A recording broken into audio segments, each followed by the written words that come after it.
Il fut la voix dissonante de notre antenne, il fut de ces voix qui marquent au-delà des convenances.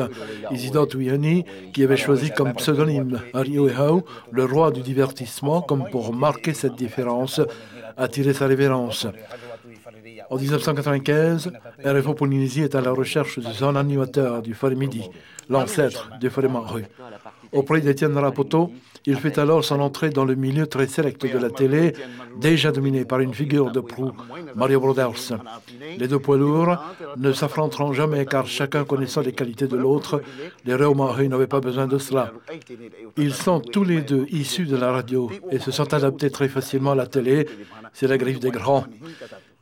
Il est à l'image de ces oreros polynésiens qui n'écrivent jamais, ne prenaient jamais aucune note, les rois de l'improvisation sans complexe. Ces discussions autour d'une table mettant en avant les matahiapo font encore référence.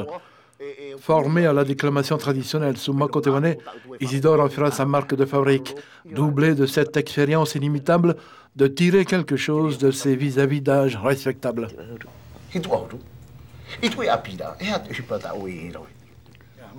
À plus de 60 ans, Arioehau quitte la scène médiatique très affaiblie. Magie de l'image, il apparaît ce soir couronné, le visage bon enfant, ce que l'on gardera de lui à jamais.